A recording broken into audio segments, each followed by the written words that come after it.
Le plagiat se produit lorsque les personnes présentent un travail comme étant le leur, alors qu'il provient d'une autre personne. Intentionnellement ou non, de manière générale, le plagiat est une violation de la propriété intellectuelle.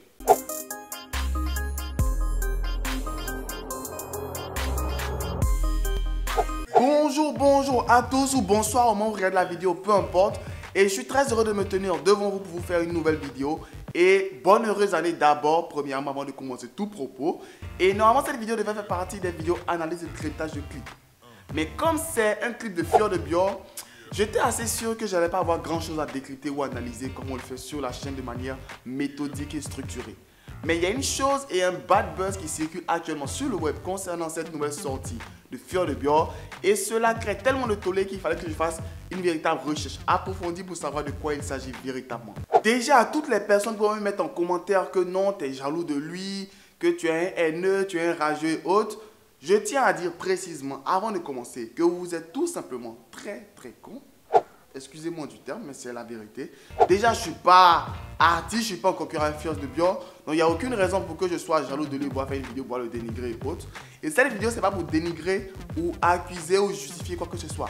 C'est une vidéo dans laquelle j'ai rassemblé toutes mes recherches concernant ce qui est dit sur le web pour pouvoir savoir quels sont les faits véritablement. Et donc, la grosse interrogation de la vidéo aujourd'hui, est-ce que Fjord de Björn a plagié cet artiste qui a sa vidéo qui circule, elle qui a déjà plus d'1 million de vues en 3 mois, est-ce que Fjord de Björn allait la plagier textuellement? Avant de commencer la vidéo, j'ai tenu à lire la définition du plagiat pour qu'on sache tous textuellement qu'est-ce que c'est. Mais je tiens à préciser qu'aussi, c'est vrai qu'on est en 2022, bon 2022 actuellement, mais le plagiat en musique est encore assez abstrait. Le plagiat est beaucoup plus clair dans sa définition concernant la littérature.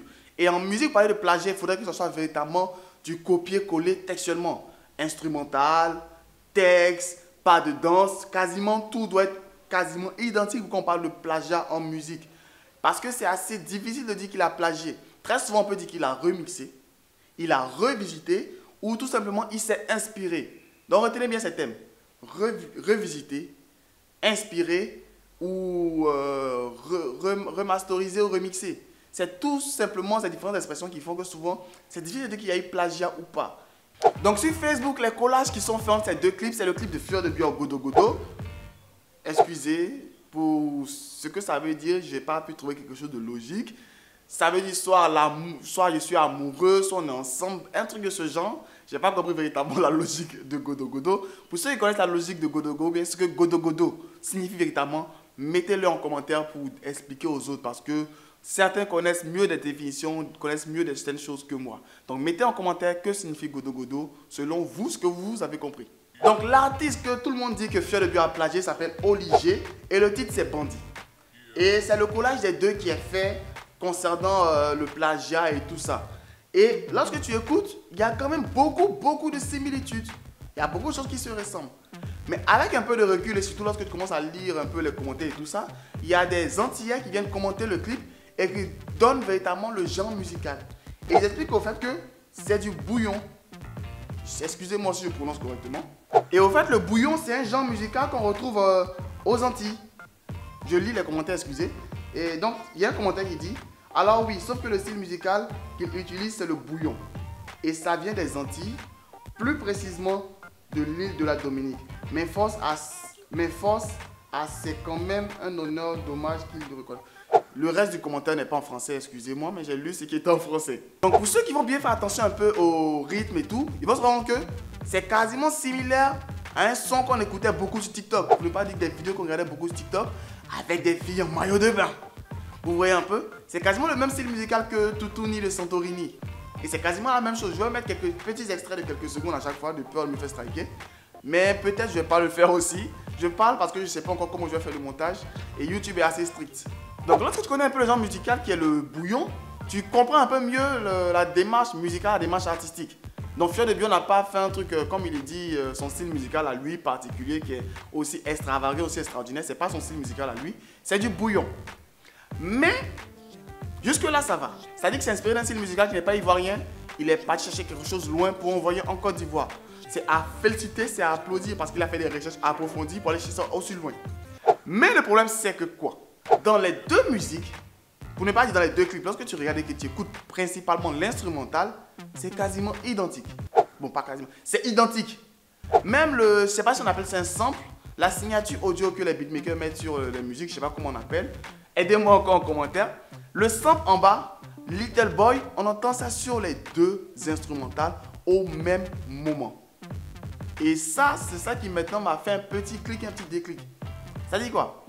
Et vu que le clip de la dame Olivier est sorti avant, forcément on se dit quoi? Que c'est Fior de Bior qui allait prendre son instrumental à elle pour venir faire son clip, venir faire son son. Parce que elle, son clip est là depuis plus de 3 mois. Lui, c'est maintenant, ça va faire les 10 jours. Donc on se dit forcément que c'est lui qui allait copier chez elle. Mais lorsqu'on essaie de faire des recherches un peu plus approfondies, un peu plus poussées, parce que j'essaie de faire des recherches sonores, c'est-à-dire de ne plus me baser plus sur le genre musical, mais plus sur l'instrumental. J'essaie de faire un peu de détacher le son et les paroles de chaque morceau et tout. C'était pas facile parce qu'à la base, je suis que monteur vidéo, je suis monteur graphiste, mais je suis pas mixeur ni rien de tout ça. Ça a été difficile, mais lorsque je l'ai fait, je me suis rendu compte que les deux sont allés tout simplement prendre une instrumentale qui est sur YouTube depuis plus d'1 an. Je vous mettrai en description, dans la description de la vidéo, le lien du son de Fior de Bior, le lien de Olivier et le lien de l'instrumental que tous les deux ont utilisé. Et ce qui est pire pour Fior de Bior, c'est que dans l'instrumental, on entend quelque chose qui dit un peu, qui ressemble à Godo Godo. Et sûrement quand il a entendu cela, il a transformé en mettant Godo Godo. Donc ça veut dire que Fior de Bior, il a pris l'instrumental et on peut dire même que le titre de la chanson a été quasiment inspiré de ce qui était comme sample et autres sur le beat. C'est pour cela que lorsque tu écoutes les deux chansons, tu as l'impression que c'est quasiment pareil.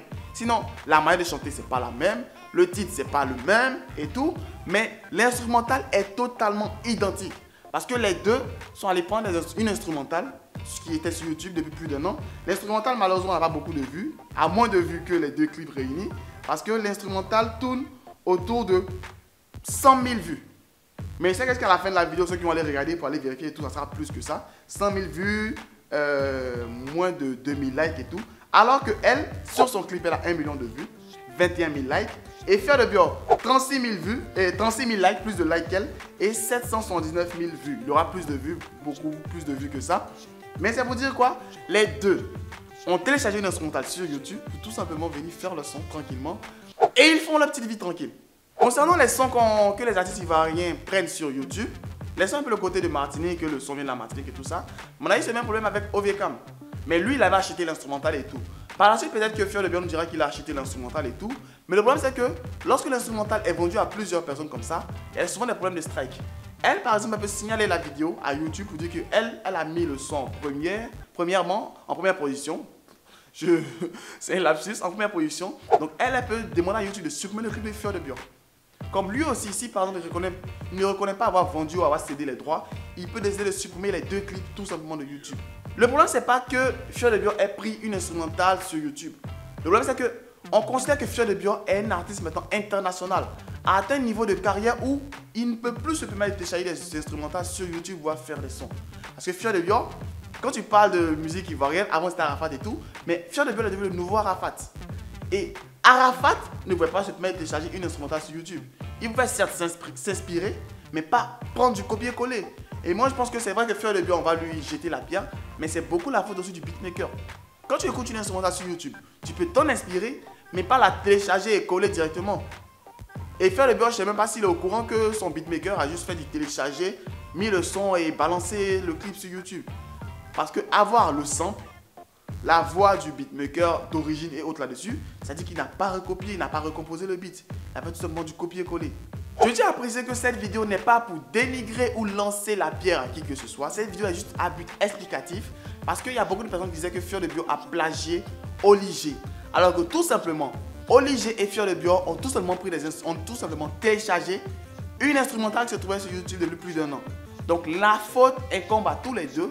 Mais Fior de Bior, comme c'est lui qui est venu après, c'est lui que tout le monde accuse de plagiat. Alors que Olivier elle-même, elle n'a rien créé. Bon, à part ses paroles, ses textes, elle a mis dessus. Mais l'instrumental, elle a pris sur YouTube. Donc tous les deux ont eu la même instrumentale, du même beatmaker, Mais chacun a eu son thème à lui, a eu ses inspirations à lui et a eu ses textes propres à lui individuellement. N'hésitez pas à me donner vos avis et impressions en commentaire. Et comme certains me le disent sur mon Instagram, ils disent que si moi je reste dans le rap ivoire pendant trop longtemps, il y aura beaucoup trop de dégâts. Parce que j'ai l'habitude d'analyser, d'écouter des clips qui sont du rap français et souvent des clips américains et tout ça, des vieux de Willem.